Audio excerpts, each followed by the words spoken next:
दोस्तों, हम सभी एक यात्रा पर हैं। जन्म लेने के बाद से ही हमारी ये यात्रा प्रारंभ हो जाती है और ये यात्रा हमारी मृत्यु तक चलती है।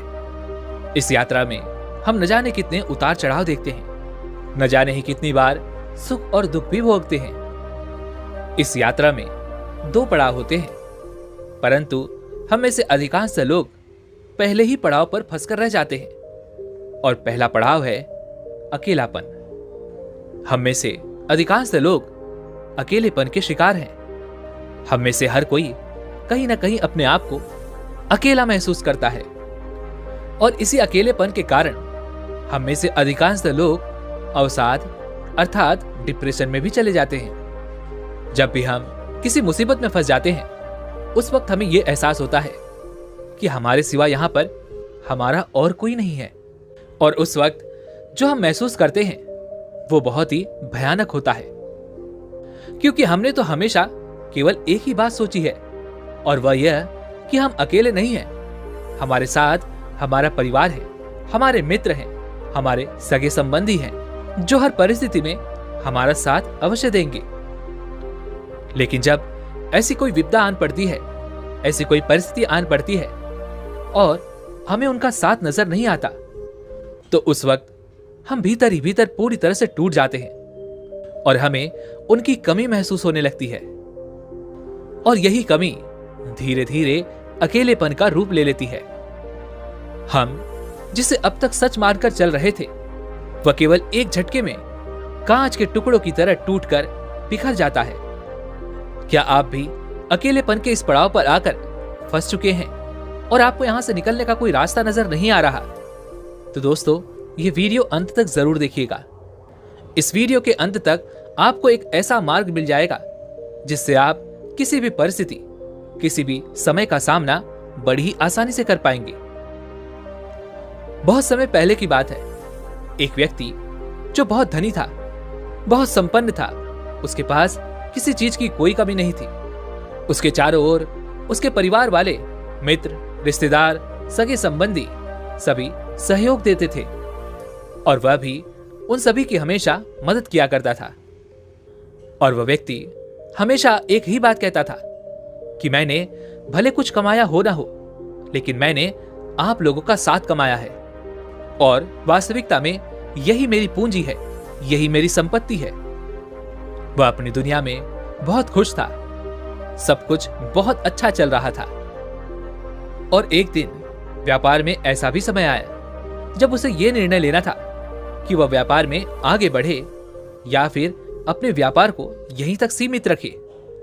यदि वह अपने व्यापार को यहीं तक सीमित रखता तो इसमें भी उसे कोई नुकसान नहीं था, लेकिन यदि वह अपने व्यापार को आगे लेकर बढ़ता तो उसे बहुत ज्यादा मुनाफा मिलता। उसने मन ही मन सोचा, यदि मुझे ज्यादा मुनाफा होगा तो मैं और भी लोगों की मदद कर पाऊंगा, मैं और लोगों की सहायता कर पाऊंगा। इसी विचार के साथ उसने अपने सभी सगे संबंधियों से सलाह ली और सभी ने उसे केवल अपने व्यापार को बढ़ाने के लिए ही कहा। उन सभी की बातों को मानकर उसने यह तय किया कि चलो, आखिर इतने सारे लोग कह रहे हैं तो क्यों ना मैं अपने व्यापार को और उन्नति तक ले जाता हूं, और यदि कुछ गलत हो भी गया तो इतने सारे लोग मेरे साथ हैं, ये लोग बुरे समय पर मेरा साथ अवश्य देंगे। यह सोचकर उस व्यक्ति ने अपने व्यापार को बढ़ाने की हर मुमकिन कोशिश की, लेकिन वह अपने व्यापार को बढ़ा न सका और इसी कारणवश वह अपने पुराने व्यापार पर भी ध्यान न दे सका, जिस कारण उसे व्यापार में बहुत बड़ा नुकसान झेलना पड़ा। देखते ही देखते वह पूरी तरह से कर्ज में डूब चुका था, लेकिन अब भी वह बहुत खुश था, वह बहुत शांत था। वह यह सोच रहा था कि उसके सगे संबंधी उसका साथ अवश्य देंगे, वह उसे इस कर्ज से जरूर बाहर निकलवा लेंगे। यही सोचकर वह व्यक्ति अपने सभी सगे संबंधी और मित्रों के पास मदद मांगने गया। वह व्यक्ति उन सभी के पास गया जिसकी उसने कभी मदद की थी, लेकिन हर किसी ने उसकी मदद करने से इनकार कर दिया। हर किसी ने कुछ न कुछ बहाना बनाकर उसे मना कर दिया। और अब इतनी बड़ी भीड़ में उसके माता पिता और उसके भाई बहन के अलावा उसके साथ और कोई खड़ा नहीं था। देखते ही देखते वह व्यक्ति और भी ज्यादा चिंतित रहने लगा। वह बहुत परेशान रहने लगा और उसने अपना आत्मविश्वास भी पूरी तरह से खो दिया था। इस कारण देखते ही देखते हालात बद से बदतर होते जा रहे थे। अब तो हालात ऐसे हो चुके थे कि उसके घर में खाने के लिए भोजन तक नहीं था। और तभी उसके माता पिता और उसके भाई बहन ने भी उन सब के लिए उसे ही जिम्मेदार ठहराना शुरू कर दिया। उसे तरह तरह की बातें सुनाने लगे, तरह तरह के ताने मारने लगे। उन सब की यह बातें सुनकर वह अंदर से पूरी तरह से टूट चुका था।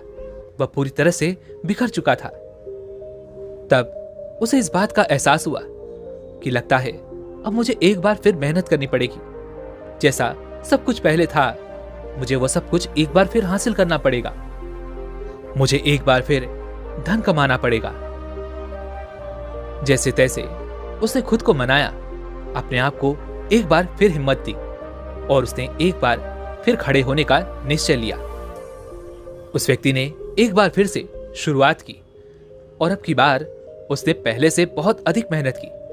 अपना घमंड, अहंकार, अपना अभिमान सब कुछ छोड़कर वह केवल अपने काम पर ध्यान देने लगा। देखते ही देखते समय बदल गया और जो कुछ भी उसने खोया था वह सब कुछ उसने एक बार फिर से पा लिया। जो मित्र, जो सगे संबंधी उसे छोड़कर चले गए थे, वह एक बार फिर से उसके पास आने लगे। वह उससे पहले से भी ज्यादा नजदीकियां बढ़ाने लगे। उस व्यक्ति ने जिन जिन की मदद की थी, वे एक बार फिर उसके साथ आ खड़े हुए थे। अब सब कुछ पहले जैसा हो गया था, लेकिन वह अपने आप को अब भी इस भीड़ में अकेला ही महसूस कर रहा था। उसे सबके भीतर एक बनावटी झूठ दिखाई दे रहा था। उसे सबके चेहरे पर एक बनावटी हंसी नजर आ रही थी, एक बनावटी भरोसा नजर आ रहा था। इसी कारण वह सबके पास होकर भी अपने आप को बहुत अकेला महसूस कर रहा था। अब उसे किसी से कोई उम्मीद नहीं थी, किसी से कोई आशा नहीं थी। और देखते ही देखते सबके बीच रहकर भी वह भीतर ही भीतर घुट रहा था। वह अपने आप को अत्यंत अकेला महसूस कर रहा था।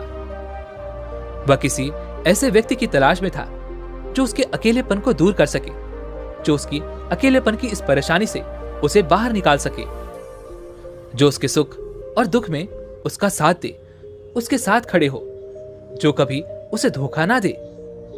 वह ऐसे ही किसी व्यक्ति की तलाश कई महीनों तक करता रहा और आखिरकार उसे एक ऐसी लड़की मिली जिस पर वह आंख बंद करके भरोसा कर सकता था।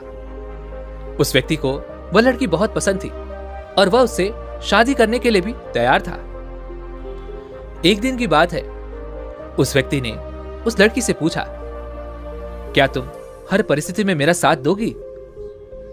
इसके जवाब में वह लड़की कहती है, हाँ, मैं तुमसे वादा करती हूं कि हर स्थिति, हर परिस्थिति में मैं तुम्हारे साथ ही रहूंगी। फिर चाहे समय कैसा भी क्यों ना हो, मैं कभी नहीं बदलने वाली। मैं तुम्हारे साथ हमेशा खड़ी रहूंगी।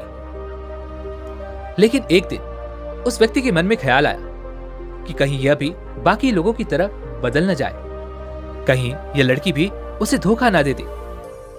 इसलिए एक दिन उस व्यक्ति ने उस लड़की को अपने पास बुलाया और उस लड़की से कहता है, देखो, मैं कोई अमीर व्यक्ति नहीं हूं। ये जो भी शान और शौकत तुम देख रही हो, ये मेरा नहीं है।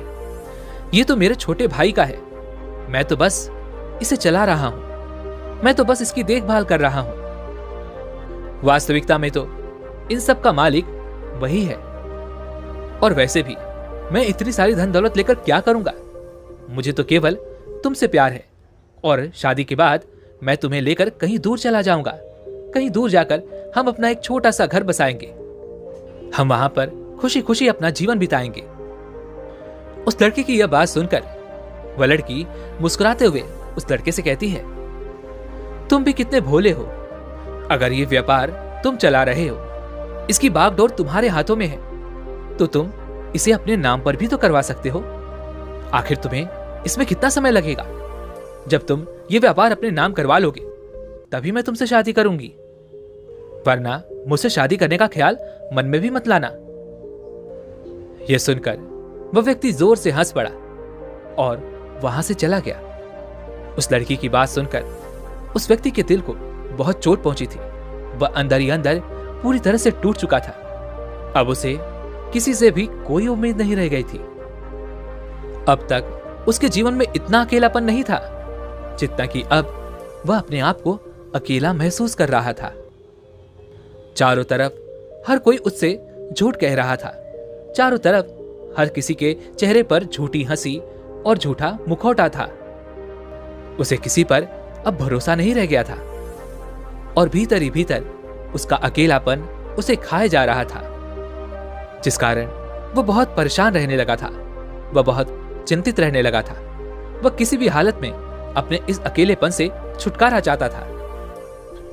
एक दिन की बात है, वह व्यक्ति सैर करता हुआ अपने नगर से बाहर निकल गया और अपने नगर के बाहर निकलते ही उसे कुछ ही दूरी पर एक आश्रम दिखाई दिया।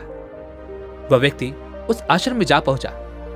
वहां पर बहुत शांति थी, बहुत सुकून था। उसे वहां की शांति बहुत अच्छी लग रही थी, जिस कारण उसका अकेलापन भी मिट रहा था। वह व्यक्ति उस आश्रम के बाहर बैठ गया और उस शांति का अनुभव करने लगा। तभी उसके सामने एक बौद्ध भिक्षु आ खड़े हुए और उन्होंने उस व्यक्ति से कहा, भंते, मन को सुकून मिला? इस पर वह व्यक्ति उन बौद्ध भिक्षु को देखकर खड़ा हो गया और उन्हें प्रणाम करके कहता है, हे गुरुवर, यहां कितनी शांति है, यहां कितना सुकून है, और बाहर की दुनिया में तो हर कोई हमें लूटना चाहता है, हर कोई हमें तकलीफ देना चाहता है। इस पर वह बौद्ध भिक्षु उस व्यक्ति से कहते हैं, भंते, आखिर तुम्हारी समस्या क्या है? तुम मुझे खुलकर बता सकते हो।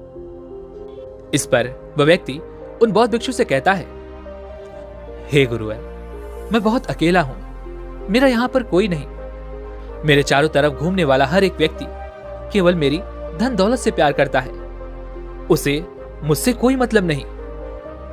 मेरे पास बेशुमार धन दौलत है, सारी सुख सुविधाएं हैं। मेरा परिवार, मेरे मित्र, मेरे सहयोगी, मेरे सभी सगे संबंधी भी मेरे साथ ही हैं, लेकिन उनके होने के बावजूद भी मैं बहुत अकेला महसूस करता हूं। मुझे ऐसा प्रतीत होता है कि मेरे पास सब कुछ होकर भी मेरे पास कुछ नहीं है। उन बौद्ध भिक्षु ने उस युवक की सारी बातें ध्यानपूर्वक सुनी और उसके बाद वह उस व्यक्ति से कहते हैं, भंते, मनुष्य जन्म से लेकर मृत्यु तक 2 पड़ाव में जीवन जीता है। पहला पड़ाव किसी भी मनुष्य को बड़ी सहजता से मिल जाता है, जिसमें उसे यह एहसास होता है कि इस जीवन में वह अकेला है। अकेलापन उसे कुछ इस प्रकार घेर लेता है कि उसे और कुछ नजर नहीं आता। उसे ऐसा लगता है कि सब कुछ उसके पास है, लेकिन फिर भी उसका कुछ नहीं। दूसरों से उसकी सारी उम्मीदें टूट जाती हैं और वह बहुत एकांत में रहने लगता है। वह बहुत चिंतित और परेशान रहने लगता है। इसी अकेलेपन को समाप्त करने के लिए वह जिंदगी भर यहां से वहां भटकता है। वह इस संसार में तरह तरह की चीजों को पाना चाहता है जिससे उसका एकांत मिट सके, परंतु वह यह भूल जाता है कि ये सभी चीजें तो एक न एक दिन उसके हाथ से छूट ही जानी है। अंत में तो उसे अकेले ही जाना है और अधिकांश लोग इसी चक्र में फंसे रह जाते हैं। वह इस अकेलेपन को भरना तो चाहते हैं पर कभी भर नहीं पाते। तभी वह व्यक्ति उन बौद्ध भिक्षु से कहता है, हे गुरुवर, किंतु यह तो पहला पड़ाव हुआ, और अगर पहले पड़ाव में ही हमारा जीवन समाप्त हो जाता है तो हमारे जीवन में दूसरा पड़ाव कब शुरू होगा? इस पर वह बौद्ध भिक्षु मुस्कुराने लगे और उस युवक से कहते हैं, भंते, हम मनुष्य हैं और हमें अपने जीवन की यात्रा करने के लिए एक निर्धारित समय मिलता है, और हम में से अधिकांश लोग अपने जीवन की यात्रा के लिए जो उन्हें समय मिला है, जन्म से मृत्यु तक का, वह उसी पड़ाव में फंसकर रह जाते हैं। वह उससे कभी निकल नहीं पाते। वह अपने जीवन को उस दूसरे पड़ाव तक ले ही नहीं जा पाते, क्योंकि हम अपने जीवन में उस व्यक्ति तक पहुंच ही नहीं पाते जो हमें अपने जीवन की यात्रा में दूसरे पड़ाव पर ले जा सकता है, जो हमारे जीवन से अकेलेपन को समाप्त कर सकता है। और अकेलेपन की इस यात्रा का दूसरा पड़ाव है एकांत। तभी वह व्यक्ति उन बौद्ध भिक्षु से कहता है, हे गुरुवर, आखिर ऐसा कौन है जिसके जीवन में आने के बाद हमारे जीवन का अकेलापन समाप्त हो जाता है? मुझे तो आज तक कोई ऐसा नहीं मिला। मुझे तो जो लोग भी मिले वे सभी मुझे धोखा देना चाहते हैं। वे सभी मेरी संपत्ति चाहते हैं, मुझे नहीं। हे गुरुवर, कृपया करके मेरा मार्गदर्शन करें। इस पर वह बौद्ध भिक्षु उस युवक से कहते हैं, भंते, वो कोई और नहीं है बल्कि वह तुम खुद ही हो। तुम जिस खुशी को, जिस एकांत को बाहर ढूंढ रहे हो, वह कहीं और नहीं बल्कि तुम्हारे भीतर ही है। क्या तुमने कभी खुद को खोजने का प्रयास किया है? क्या तुमने खुद को कभी जानने का प्रयास किया है? तुम्हारे जीवन का सबसे बड़ा शुभचिंतक कोई और नहीं बल्कि तुम ही तो हो। चाहे समय कैसा भी क्यों ना हो, चाहे परिस्थितियां कैसी भी क्यों ना हो, तुम ही हो जो हर परिस्थिति में, हर समय में अपने साथ खड़े रहोगे। फिर ऐसे में तुम दूसरों पर भरोसा क्यों करते हो कि किसी भी परिस्थिति या किसी भी समय पर वह तुम्हारा साथ देंगे? जब तुम्हें स्वयं खुद पर भरोसा नहीं, जब तुम खुद को ही नहीं जानते, तो तुम दूसरों पर भरोसा कैसे कर सकते हो? आगे वह बौद्ध भिक्षु उस युवक से कहते हैं, भंते, जिसने खुद को जान लिया, जिसने खुद से प्रेम करना सीख लिया, जिसने खुद पर भरोसा करना सीख लिया, वह जीवन की यात्रा के दूसरे पड़ाव पर पहुंच ही जाता है और उसका अकेलापन भी हमेशा हमेशा के लिए समाप्त हो जाता है और उसे एकांत प्राप्त होता है। अकेलापन एक ऐसी अवस्था है जहां हमें दूसरों की तलाश होती है। हमें ऐसा लगता है कि कोई दूसरा ही हमें इस अवस्था से बाहर निकाल सकता है। वह हमारे मन के भीतर इस कमी को दूर कर सकता है। और वहीं पर दूसरी तरफ एकांत ऐसी अवस्था है जहां पर हम खुद को जान पाते हैं, खुद को समझ पाते हैं, हम अपने साथ होते हैं, हमें खुद पर यकीन होता है और हम अपने साथ होते हैं। बाकी कोई और हमारे साथ नहीं होता। दुनिया की इस भीड़ में होते हुए भी वह एकांत ही होता है। ऐसा व्यक्ति इस दुनिया में किए गए किसी भी कार्य से विचलित नहीं होता और ना ही उसे कभी कोई धोखा दे पाता है, ना ही कभी कोई उसका लाभ उठा पाता है। और ऐसा इसलिए हो पाता है क्योंकि वह अपने साथ है। उसे केवल खुद पर यकीन है और वह खुद पर ही भरोसा करता है और वह एकांत में है। इसलिए उसकी समझ के दायरे भी बढ़ते चले जाते हैं और तब वह अपने जीवन की असली यात्रा पर आगे बढ़ चलता है, जहां वह खुद को जानता है, खुद को पहचानता है और अपनी काबिलियत को अच्छी तरह से निखार पाता है। उन बौद्ध भिक्षु के मुख से ये सारी बातें सुनकर वह व्यक्ति उन बौद्ध भिक्षु से कहता है, हे गुरुवर, आप सत्य कहते हैं। मैंने कभी अपने आप के बारे में सोचा ही नहीं। मैंने कभी भी अपने आप पर ध्यान दिया ही नहीं। जब सभी लोग मुझसे मुंह मोड़ रहे थे, जब सभी लोग मेरा साथ छोड़ रहे थे, तब भी मैंने अपने ऊपर ध्यान नहीं दिया। हाँ, ये बात और है कि उस वक्त मैं अपने साथ ही था, लेकिन मैंने अपने ऊपर ध्यान नहीं दिया। मैंने हर बार खुद को खड़ा किया है। मेरे हर गम में मैं रोया था और अपनी हर खुशी पर मैं ही हंसा था। जीवन के बुरे दौर में, बुरी परिस्थितियों में मैंने ही खुद को संभाला था। हे गुरुवर, मैं खुद के इतना नजदीक था, लेकिन फिर भी मैं अपने आप पर कभी ध्यान नहीं दे पाया और अपने जीवन काल में केवल उन लोगों के पीछे भागता रहा, उन लोगों को ढूंढता रहा जिस पर मैं भरोसा कर सकूं, जिनके कारण मेरे जीवन का अकेलापन दूर हो सके। लेकिन अब मेरे ऊपर जो अकेलेपन का बोझ था वो हट चुका है और अब मैं आगे की यात्रा करना चाहता हूं, अर्थात मैं अपने एकांत में जाना चाहता हूं, जहां मेरे साथ केवल मैं ही रहूं और किसी के लिए कोई जगह ना हो। इतना कहकर उस व्यक्ति ने उन बौद्ध भिक्षु को प्रणाम किया और वापस अपने घर लौट गया।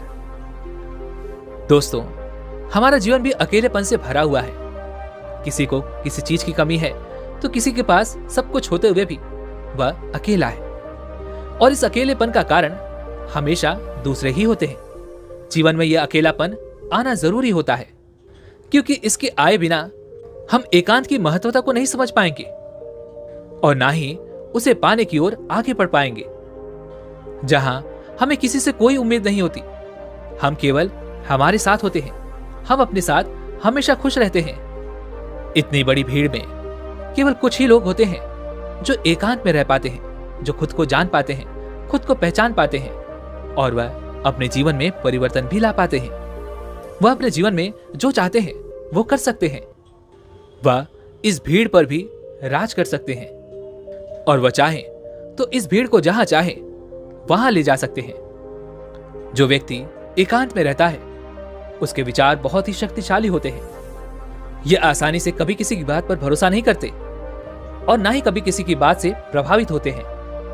लेकिन एकांत का अर्थ ये भी नहीं कि आप ये संसार छोड़कर, अपना घर बार छोड़कर कहीं पर चले जाएं। इसका अर्थ तो ये होता है कि आप इस भीड़ में रहकर, इस संसार में रहकर भी आप इस भीड़ का हिस्सा ना बने और ना ही संसार का हिस्सा बने। हाँ, संसार के सारे कार्य करते हुए भी आप अपने साथ रहें, अपने आप खुश रहें, अपने दुख में रोएं, अपने खुशी में हंसें और खुद पर भरोसा करें। दोस्तों, आज की इस वीडियो से आपने क्या सीखा वो मुझे आप कमेंट में जरूर बताइएगा। और इसी के साथ में उम्मीद है कि आपको आज की ये वीडियो जरूर पसंद आई होगी। तो इस वीडियो को लाइक और अपने दोस्तों के साथ शेयर भी जरूर कीजिएगा और हमें ऐसे ही सपोर्ट करने के लिए चैनल को सब्सक्राइब और घंटी बटन को जरूर दबा दीजिएगा। तो चलिए फिर मिलते हैं ऐसी एक और वीडियो में। तब तक के लिए अपना ख्याल रखें। धन्यवाद।